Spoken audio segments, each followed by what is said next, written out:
Good morning dear students.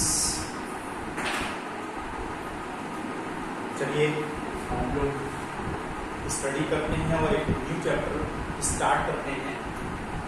Last chapter solution of triangle is over now. You can do all the questions in your homework, and if you are having any problem, discuss on my personal WhatsApp, discuss by telephone. These are process how can you discuss with me. Now the new topic, new chapter is sequence and series. Topic is arithmetic progression. This is not new for you. आप already इस topic को study कर चुके हैं class 10 में। आपने खूब AP पढ़ रखी है अरिथमेटिक प्रोग्रेशन, लेकिन यहाँ पर इस एपी को थोड़ा सा मॉडिफाई करेंगे according to your standard. First definition sequence. What do you mean by sequence? I will come on AP later on. Before it, first try to understand sequence.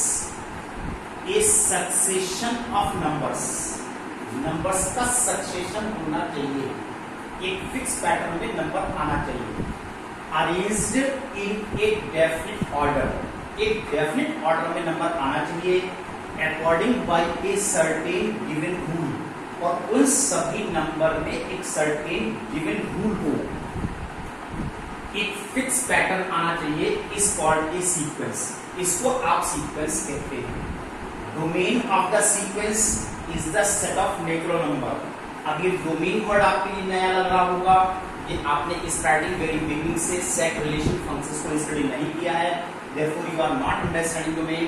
Domain is the set of those values for which the given function should be defined. केवल x की उतनी value जो कि इस फॉर्मूले में put करने के बाद वो डिफाइंड फंक्शन आना चाहिए, नॉट डिफाइंड नहीं आना चाहिए। अब आपको पता होना चाहिए नॉट डिफाइंड मींस क्या होता है। नॉट डिफाइंड वो फंक्शंस होते हैं जिसका डिनोमिनेटर जीरो होता है। नॉट डिफाइंड वो फंक्शन होते हैं जो within square root negative term को ऑक्युपाई करते हैं, जैसे square root of -x, square root of -5, ये यहाँ पर नॉट डिफाइंड फंक्शंस कहलाते हैं। तो इसमें यहां पर देखिए इसका domain set of natural number होना चाहिए, and the range of sequence, range of sequence is the set of real number, और उसकी range set of real number होती है। रेंज मींस क्या है? जब आप किसी भी फॉर्मूले में x की वैल्यू यूज करते हो तो आपका रिजल्ट क्या आता है, इमेज क्या आती है, दैट इज द रेंज, उसको आप रेंज बोलते हैं। Antrum of the sequence is represented by an। an symbol आपको पता है, एंट्रम को रिप्रेजेंट करने के लिए an का यूज किया जाता है, और इसी एंट्रम को जनरल टर्म भी बोला जाता है। जनरली इसको जनरल टर्म भी बोलते हैं। ये अब वहां पर एक मैंने एग्जांपल लिया है सीक्वेंस पर। Give first 3 terms of a sequence whose nth term is this, जिसका एंट्रम ये है, इसके पहले 3 टर्म इसमें से निकाल करके दिखाएंगे। तो देखिए डियर स्टूडेंट्स, बहुत छोटी सी बात है कि आपको यहाँ पर फर्स्ट 3 टर्म्स इसमें से कैलकुलेट करना है।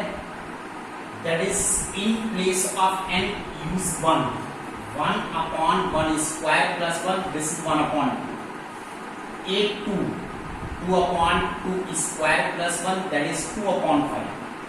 This is a3 3 square plus 1, this is 3/10। These are the first 3 terms. A1 is the first term, A2 is the second term, and A3 is the third term. इस तरह से हम यहाँ पर 3 terms को कैलकुलेट कर सकते हैं। चलिए अब हम इसके बाद यहाँ पर देखिए स्टडी करने जा रहे हैं, दैट इज द सीरीज। अब हम यहाँ पर देखिए सीरीज को स्टडी करने जा रहे हैं। 1 मिनट का मैं यहाँ पर पॉज लूंगा।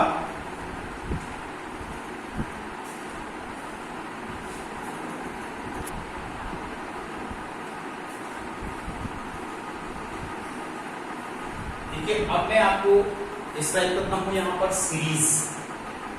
If a1, a2, a3, a4 and so on is a sequence, तो इन सभी टर्म्स का addition, then a1 plus a2 plus a3 plus a4 and so on, is known as series, तब उसको सीरीज बोला जाता है। अगर आप सीक्वेंस के सभी टर्म्स को प्लस कर देते हैं तो वो सीरीज कहलाता है। नाउ प्रोग्रेशन, दो sequences whose terms follows certain pattern, ऐसे सीक्वेंसेस जिसमें टर्म्स में एक सर्टेन पैटर्न होना चाहिए आर कॉल्ड प्रोग्रेशन, उनको प्रोग्रेशन बोला जाता है। आप देखिए मेन टॉपिक आपका आता है अरिथमेटिक प्रोग्रेशन। तो इनमें से अरिथमेटिक प्रोग्रेशन क्या चीज है? A sequence is called an AP. Arithmetic progression भी सीक्वेंस है। A sequence is called an AP if the difference of a term and its successor means उसका next, उसके बाद आने वाला term is always constant, हमेशा constant होना चाहिए। For example, an+1 minus an, अगर an term है उसका सक्सेसर उसका नेक्स्ट टर्म an+1 है, इनका डिफरेंस कॉमन डिफरेंस d होना चाहिए। ये कॉमन डिफरेंस हमेशा कांस्टेंट आना चाहिए। अगर ये कॉमन डिफरेंस कांस्टेंट आ जाता है then given series given sequence is known as arithmetic progression, तब आप उस सीक्वेंस को अरिथमेटिक प्रोग्रेशन कहते हैं। चलिए डियर स्टूडेंट्स, इस पर मैं एक एग्जांपल ले रहा हूं, उसको देखिए आप ध्यान से। यहां पर show that an means nth term, किसी भी सीक्वेंस का nth term an 2n² + 1 show that it is not an AP. ये निकाल करके दिखाइए कि ये एपी नहीं है। तो देखिए यहां पर इसको प्रूव करने के लिए आप लोग कैसे करते हो? a1 2 into 1 square plus 1, or we can say this is 3. a2 2 into 2 square plus 1, or we can say this is 9. a3 2 into 3 square plus 1, this is 9. 9 2 are 18 plus 1, or we can say this is 19. अब आपके पास यहाँ पर sequence आ रहा है 3, 9, 19 and so on. Clearly the difference between these two terms, that is 6. Difference between these two terms, this is 10. और ये difference आपस में इक्वल नहीं आया, और जब ये डिफरेंस आपस में इक्वल नहीं आता है then we can say it is not an AP, ये AP नहीं है। ये आपके पास यहाँ पर निकल आता है।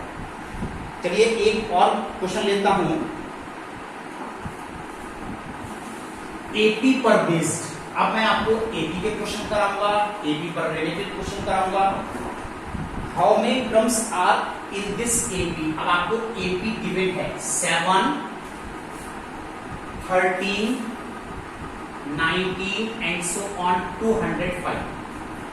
ये कहते हैं बताइए इस एपी में कितने टर्म्स हैं? How many terms are in this AP? देखो इसका डिफरेंस 6 है, इसका डिफरेंस 6 है। क्लियर सी बात है, ये एपी है।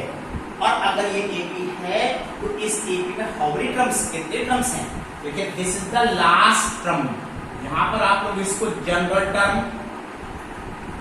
nth टर्म, लास्ट टर्म कुछ भी कह सकते हैं। और यहां पर इसका सिंबल है an। therefore an is equal to a plus n minus 1 into d. This is 205, 7 plus n minus 1 और कॉमन डिफरेंस आपने 6 निकाला है, that is 205 minus 7 n minus 1 into 6। यहां से इसको आप लोग माइनस कीजिए 198। This is n minus 1 into 6। 6 से आप डायरेक्ट कैंसिल कर सकते हैं। 6 3 are 18, 6 3 are 18, then 33 plus 1 that is n, then n is equal to 34। इस पूरी सीरीज में 34 टर्म्स हैं। ये स्टूडेंट्स ये फॉर्मूला कैसे आया है n term, this I will discuss to you tomorrow class. Tomorrow class में मैं आपको ये डिस्कस करूंगा, ये फॉर्मूला मैंने कैसे डिस्क्राइब किया है। कीप रिवाइजिंग, आज आप लोग यहाँ पर रिवाइज कीजिए। आज मैंने एक्सप्लेनेशन ऑफ दिस चैप्टर दिया है। Tomorrow I will discuss with some more problems. Good day, thank you.